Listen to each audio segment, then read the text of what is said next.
El tesoro de David por Charles Spurgeon, Salmo número 44. Título: Al músico principal masquil de los hijos de Coré. El título es similar al del Salmo 42, y aunque esto no es prueba de que sea por el mismo autor, lo hace muy probable. No hay que buscar otro escritor para ninguno de los salmos, cuando David es suficiente.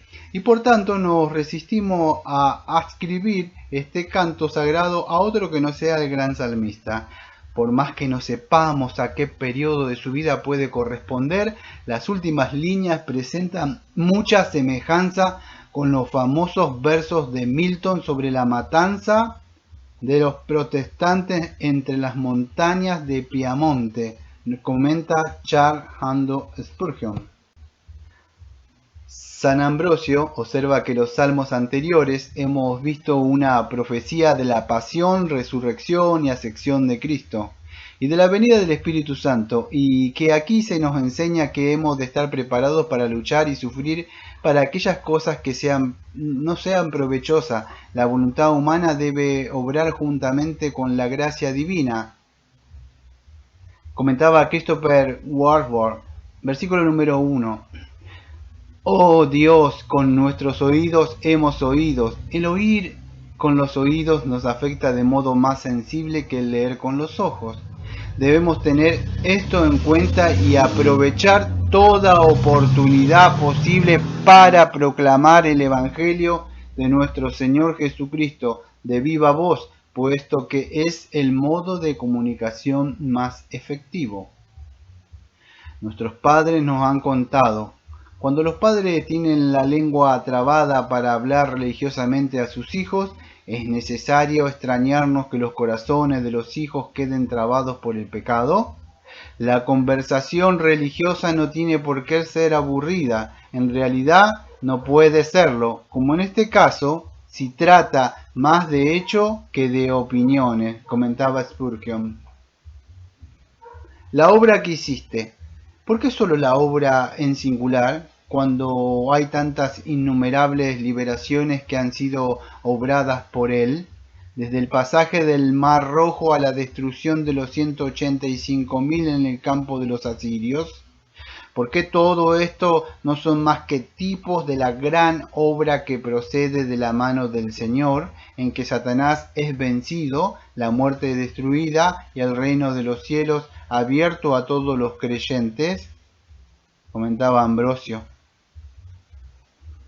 En tanto que los cánticos de otras naciones exaltan el heroísmo de sus antepasados, los cánticos de Israel celebran las obras de Dios. Comentaba Augustus F. Toluc. Versículo número 2. Tú, con tu mano echaste las naciones y los plantaste a ellos. Qué hermosa es la misericordia cuando se halla al lado de la justicia. Los rayos esplendorosos de la estrella de la gracia en medio de la noche de la ira. Es un pensamiento solemne el que de la grandeza del amor divino tenga su contrapartida de la grandeza de su indignación. Versículo número 3. Porque no se apoderaron de la tierra por su espada.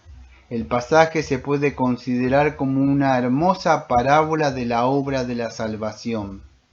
Los hombres no son salvados sin oración, arrepentimiento, etc., pero ninguna de estas cosas salva al hombre. La salvación es totalmente del Señor.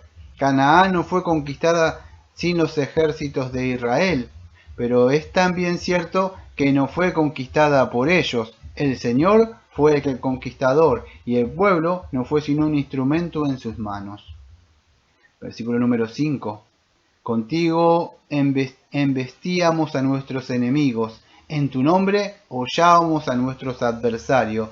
Observa bien que todas las conquistas de estos creyentes se dice que fueron hechas por ti, en tu nombre.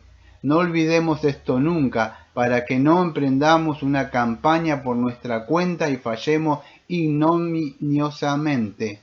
Por otra parte, no caigamos en el pecado igualmente peligroso de la desconfianza, porque el Señor puede poner al más débil de nosotros a la altura de las circunstancias. Versículo número 6. No estaba mi confianza en mi arco, ni en mi espada que me hizo vencedor. Brazo de carne, ¿cómo te atreves a confiar en ti?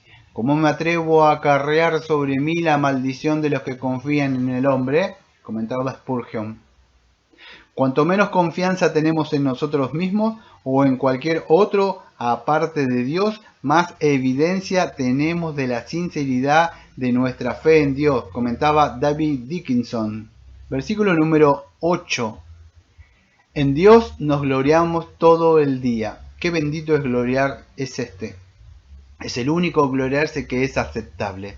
Todo maná producía gusanos y hedía si se dejaba, excepto el que era colocado delante del Señor, y todo gloriarse es aborrecible, excepto el gloriarse en el Señor, que es elogioso y agradable. Versículo número 11. Nos has esparcido entre las naciones. Todo esto es el adscrito al Señor como permitido por Él y aún designado por su decreto. Es apropiado seguir nuestras penas hasta la mano de Dios porque sin duda vienen de allí, comentaba Spurgeon.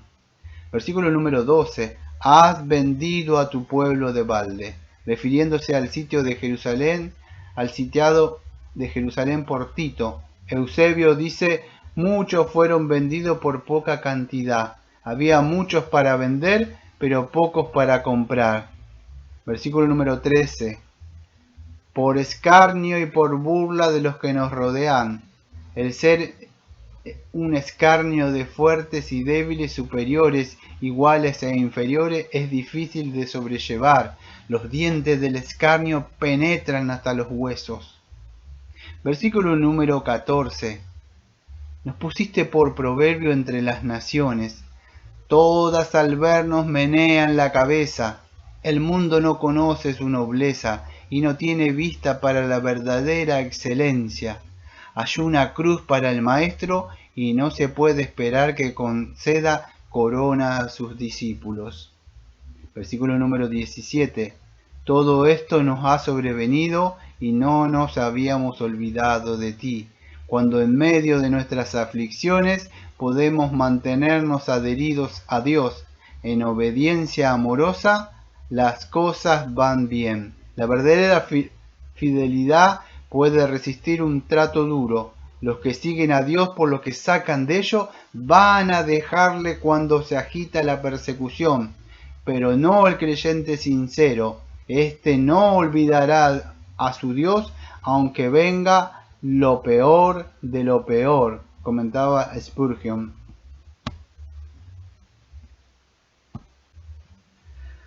Eusebio, narrando las crueldades infligidas por el tirano oriental Maximio a los cristianos, dice: prevaleció contra toda clase de persona, con la excepción de los cristianos, que despreciaban la muerte y despreciaban su tiranía. Los hombres sufrieron ser quemados, decapitados, crucificados, ser devorados por fiera, ahogados en el mar, tullidos y asados sus miembros, ensangrentados que le sacaban los ojos y magullaran todo el cuerpo. Además, hambre y cárceles, en una palabra, sufrieron toda clase de tormento por el servicio de Dios, antes que abandonar la adoración a Dios y abrazar el culto a los ídolos. Las mujeres asimismo no fueron inferiores a los hombres en el poder de la palabra de Dios.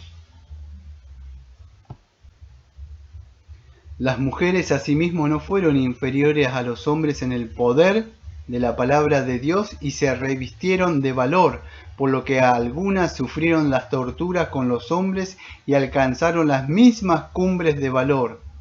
De la historia eclesiástica de Eusebio Panfilo. Versículo número 17 al 19. Ni la persecución de los hombres ni la mano disciplinante de Dios hacían ceder a los santos de antaños. Los creyentes se asemejan a la luna en que ésta surge del eclipse al seguir el movimiento, y no cesa de brillar porque los perros ladren al verla. ¿Cesaremos en nuestra profesión porque otros no cesan en su persecución? Comentaba William Seeker.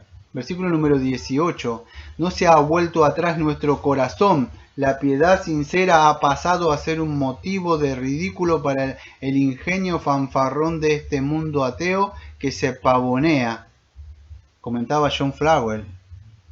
Nuestro entendimiento y nuestra mente son idénticos a los que eran un día de verano. Por más que ahora nos hallamos en medio de una borrasca de invierno, aunque ahora nos veamos afligidos y zarandeados, fracturados y perseguidos, a pesar de ello, nuestro corazón no se ha echado atrás. Nuestra mente, voluntad, afecto y conciencia, nuestra alma toda es la misma hoy que antes, comentaba Thomas Brock. Versículo número 19. Para que nos quebrantases en el lugar de chacales. El mantenerse fiel a un Dios que nos disciplina, aun cuando los golpes desbaratan nuestros goces y los esparcen, es ser tales que el Señor se deleita en nosotros. Es mejor ser quebrantado por Dios que separado de Dios. Versículo número 20. Si nos hubiésemos olvidado del nombre de nuestro Dios, esto sería el primer paso hacia la apostasía. Los hombres primero olvidan lo verdadero y luego adoran lo falso, comentaba Spurgeon. Versículo número 21. Porque Él conoce los secretos del corazón. Un hombre piadoso no se atreve a pecar secretamente, sabe que Dios ve en secreto. Como Dios no puede ser engañado por nuestra sutileza, tampoco puede ser puesto a un lado con nuestro sigilo, comentaba Thomas Watson. Versículo número 22. Pero por tu causa nos matan cada día, etc. Corremos por el bosque y nos cazan con perros, se nos llevan atados de pie y mano como cordero, que no abren su boca, nos acusan de ser personas sediciosas y herejes, somos llevados como ovejas al matadero, muchos están oprimidos y amarrados, y su cuerpo desfallece, algunos se han desmoronado por el sufrimiento y mueren sin culpa alguna.